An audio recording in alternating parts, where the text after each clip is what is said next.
Hey everybody, I'm Connor, that's Doug, and this is the Bethel School District Presents podcast, and we've got a humdinger of a show for you. As promised last week, we are talking all things levy. Joining us in studio today is Chief Technology Officer Mike Christensen, and we're going to be talking not only about our Educational Programs and Operations Levy, but our Technology Capital Levy. We absolutely are, but before we get started, of course, it's time for useless trivia. Connor, we'll do yours at the end of the show because mine fits in so perfectly with our guest today, our Chief Technology Officer. I have useless trivia about spam. I hate spam. Well, unless you're talking about food spam, in which case I love it.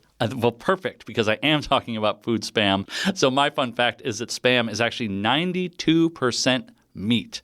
That's mostly pork shoulder and a little bit of ham. Is that 8% sawdust or? The 8% would be salt, water, sugar, potato starch, and of course, some sodium nitrate just for something. And 100% tastiness.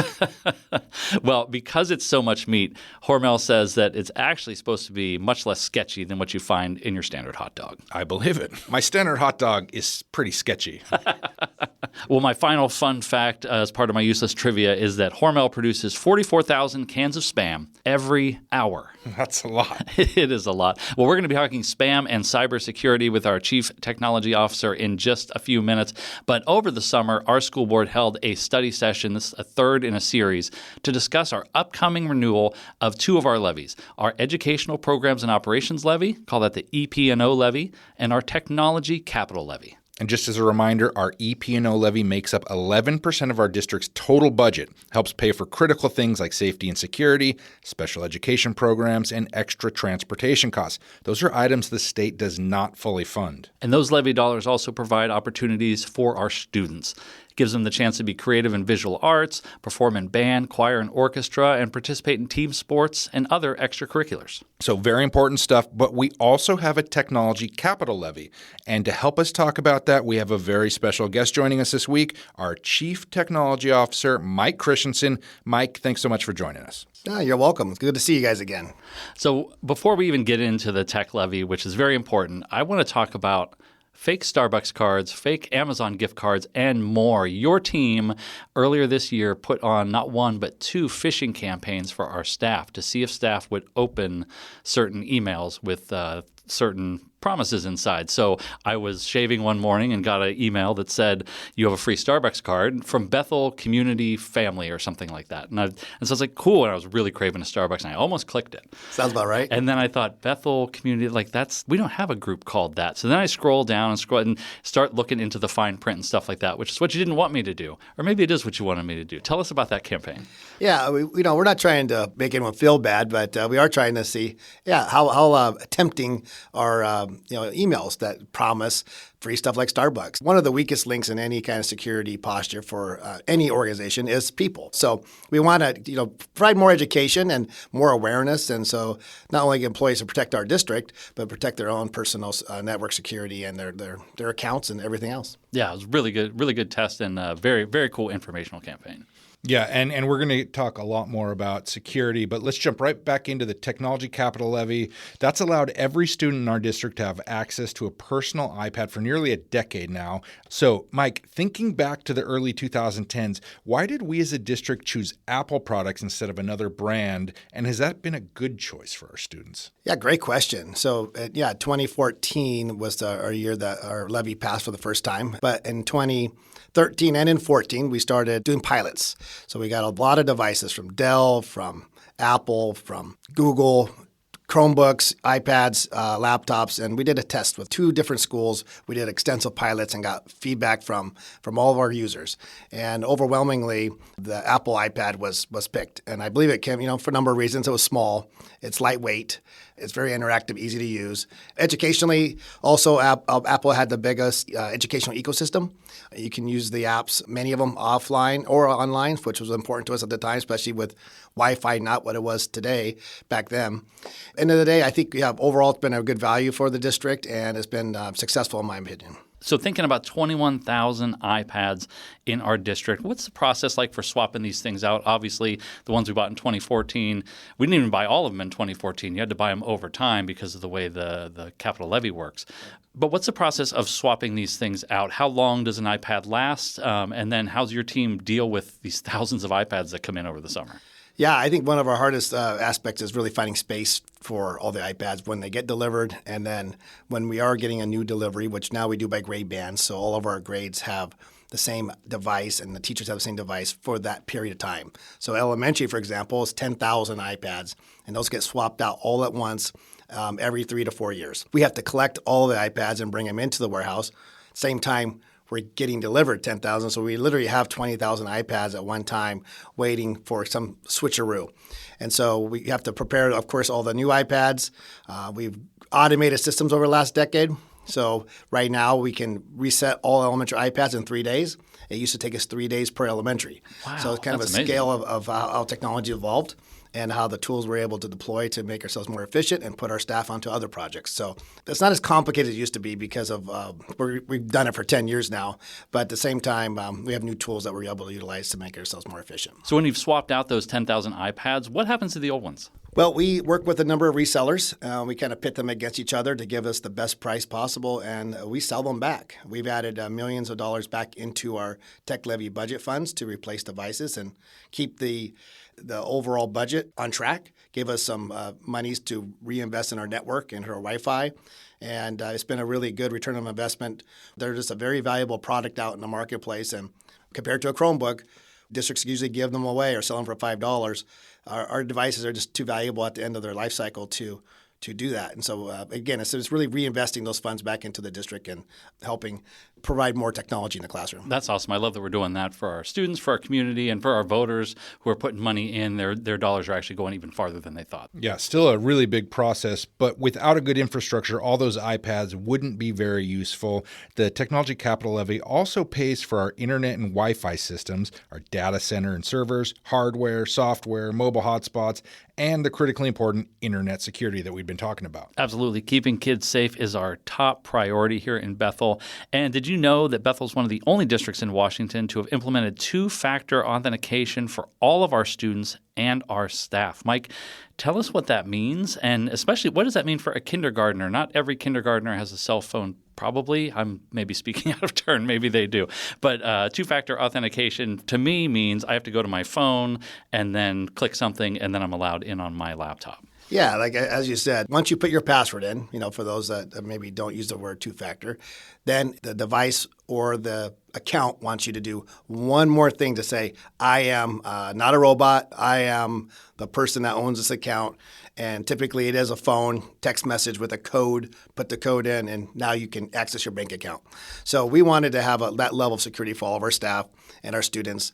And you're right, we do find more elementary kids have cell phones, but that's not really the best way to probably approach that grade band, especially kindergartners. So we've now instituted pictures. So a student goes in, they have a simple password they're using. It's still more complex than 1, 2, 3, 4, but something that we could either help the kindergartner to learn and memorize, and then they got to remember 3 pictures, and they pick the horse, the star, and the balloon, and that's their second factor, so they can get in now and access their account.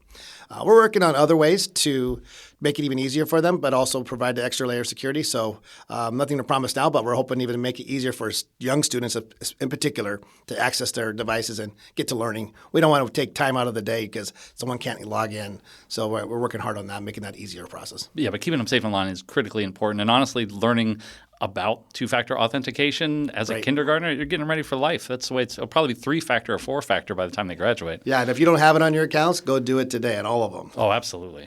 We can't have our CTO in the studio without talking about AI. The technology, as we all know, is changing so quickly. It's really hard to keep up. So, Mike, play prognosticator here for a minute. How will AI be used in the classroom in, let's say, 5 years from now? 5 years. Some might say, do we have Terminator robots that are teachers? So we won't call them Terminators, but they're teacher robots. They will be back. They'll be back every day, and I'm ready to go. But I think we're going to be able to see how do we use AI to support student learning on a more individual basis. So, for example, if I know Doug is struggling with his number sense. As he does. Yes. We could we could ask the AI device or the system to work with Doug on prompting him for answers and checking his work. The neat thing about this online virtual tutor by AI is it learns. It knows what Doug struggles with, his learning style, maybe how he learns better. But also, the AI machine doesn't get tired. It can keep asking differently over and over again, and it perseveres. Whereas as a human, as a father, I remember helping my kids with their homework, and I would get frustrated because they didn't understand what I was saying, and I ran out of examples. AI won't. It'll keep going, and it'll keep working with Doug until it gets to a point where, oh, got it. Now it'll scale the next question higher for him so he can have more challenge, but appropriate to him. So I think we're going to see how AI can let Doug work on his stuff where a teacher has 30 kids and they can't get to everyone every hour of the day. Now maybe have a supplemental virtual tutor that will assist them, not take over for the teacher, but supplement while they're busy with everybody else and take turns. Mike, thanks so much for joining us today. Connor, I'm just thinking about those iPads, 21,000 iPads. That is a lot of money. And it probably has some folks wondering, how much actually are they paying in school taxes each year? Yeah, I bet they are. And in 2025, the total cost of your local taxes is $3.86 per $1,000 assessed value on your home. Now, that includes the EP&O levy, the Technology Capital Levy, and the 2019 school construction bond. So my assessed value, I find that on Zillow or Redfin or something like that? Well, you may think so. I certainly did. But actually, there's a completely different number, and you get it on a postcard every year from the county. And it's generally much lower than the commercial websites list your house for. I've seen that postcard. I think you can also look it up on the Pierce County Assessor's website. So once you have your assessed value of your home, if you divide that by 1,000, then multiply the answer by the tax rate, that is going to be what you pay in your local school taxes. Yeah, so let's break it down with an example. Please do. So a home with an assessed value of $400,000 divided by 1,000 is $400.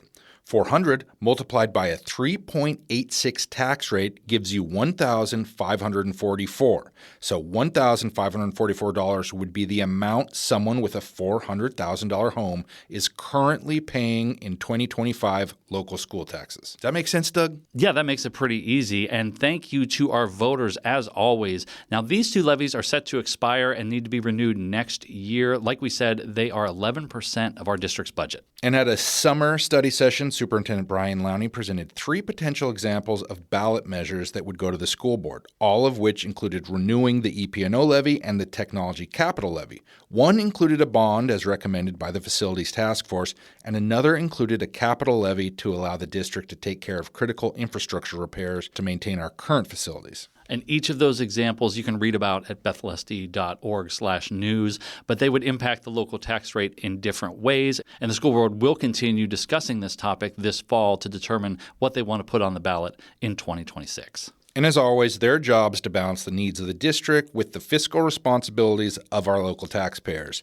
A resolution from the board is required to place a measure on the ballot, and we're expecting a resolution sometime this fall for a possible February 2026 special election. Well, that has been a lot of information. You can learn more about our levies at bethlsd.org/levy, and you can keep up with our bond projects at bethlsd.org/bond. Connor, before we hit the music, it's time for your useless trivia of the week. Yes, and if you remember last week, I talked about rental guinea pigs, which got me down a rabbit hole of odd rentals. And it took me to this week's useless trivia, which is that pineapples used to be so rare and so expensive and so sought after that they were rented for parties for rich folks. In the 18th century England, you could rent a pineapple just to show off how fancy you were for your party. You didn't eat it.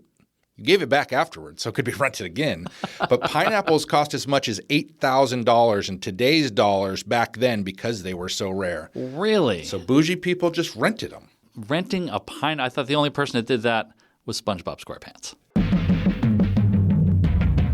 Well, thank you again, Mike Christensen, our Chief Technology Officer. We will be back next week with a brand new episode.